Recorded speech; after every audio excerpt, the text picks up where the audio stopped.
السلام عليكم ورحمة الله وبركاته.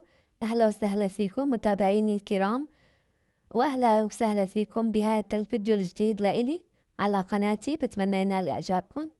نبدأ حوارنا. بسم الله الرحمن الرحيم، وأفضل الصلاة والسلام على سيدنا محمد خاتم المرسلين. مثل ما كون شايفين هون، بدي أعمل اليوم ساقعة البندورة أو اسمها معقدة. إحنا كتير بنحبها بحلب. طبعا أول شي حطيت سمنة، حطيت بصل، تبلت البصل، وبعدين حطيت كمان فلفل خضرا، بس ما كان عندي غير قرن واحد حطيته، واللحمة بقى حسب الجيبة. هي هون شوية البصلة ما تفكروا شي تاني. حطيت اللحمة وهيك عم بقلب اللحمة حتى تستوي، وشي استوت اللحمة حطلها ملح وبهار حلبي. وبعدين بطب البندورة، تبقى بفرجيكن الخطوات كلياتها، تابعوني. وهون حطيت البندورة بعد ما قشرتها وفرمتها. طبعا الفرن ما بده يكون لا كبير ولا صغير، وسط يعني، عشان إذا كانت ناعمة كتير عشان ما تنهرس. وبحركها. أول شي بحركها على نار عالية، بس بلشت هيك تغلي بوطي النار من تحتها. وكمان بحطلها رشة ملح ورشة 7 بهارات. إذا كمان بتحبوا تحطوا قرن فلفلة حدة بهالمرحلة حطوا. أنا ما حطيت عشان الولاد بدهم ياكلوا. هلا بستناها بس لحتى تغلي. على الأخير بغطي وبغطيها، يعني بدها شي حوالي ساعة تقريبا لحتى هيك تتعقد. هاي من الأكلات المفضلة عندي، والسهلة كمان، سهلة ممتنع. وهلا هون بدي أطبخ لجنب المسقعة برغل بالشعرية، كثير كثير طيبة وبتلبق معها. بحط أول شي سمنة، بعد السمنة كمان بحط زيت نباتي، كثير بيعطي فلفلة للبرغل وحتى للرز كمان. الرز الشعرية كمان بحط له زيت نباتي مع السمنة، كتير بيعطي فرفدة وبيعطي لون كتير كتير حلو. بعدين بطب الشعرية وهيك على هادي بحكها تصير لونها حلو.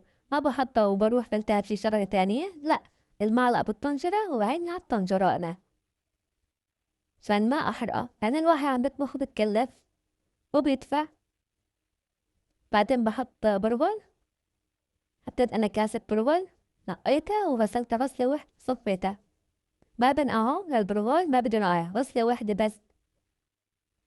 والبرغل اللي عندي أنا بياخد الكاسة 3 كاسات مي.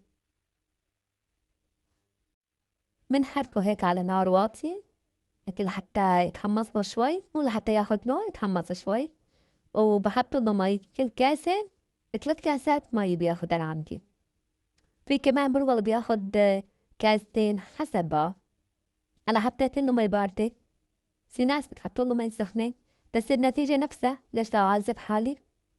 بحط له مي باردة، وبس سخنت المي بحط ملح وبوطي لحتى يستوي، يطلع هيك الفلفل وموزون. وشوفوا إذا انتو احتاج عندكم مي بتحطوله، بترشوله، بتحطوله. وهاي النتيجة النهائية. عملت برغل، شايفين ما أحلاه قديش مفلفل، لونه حلو.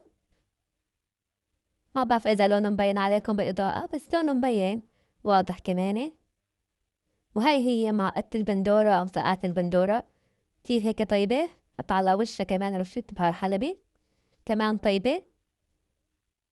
حبوا تاكلوها على الخبزة كمان بصير، مو بس يعني تاكلوها على برغل أو رز، كمان على الخبز كتير طيبة. وهاي هون عملت فخدة فروج، نحنا بنقول لها يخنة. ابني ما بيحب المسقعة، قلت خفاي أحسن ما جوعان. عملت له بهاي الفخدة، عملت له إياها يخنة، طبخت له إياها مع بطاطا ومع بصل، ورشيت على وشها عصفر، وهي عصرة ليمونة كمان غير شكل. شي نهار بعمل طريقة كتير طيبة، بس يكون عندي أكتر من فخدة، مو فخدة وحدة، عشان يسوى عملية فيديو واكسب ثقتكم كمان.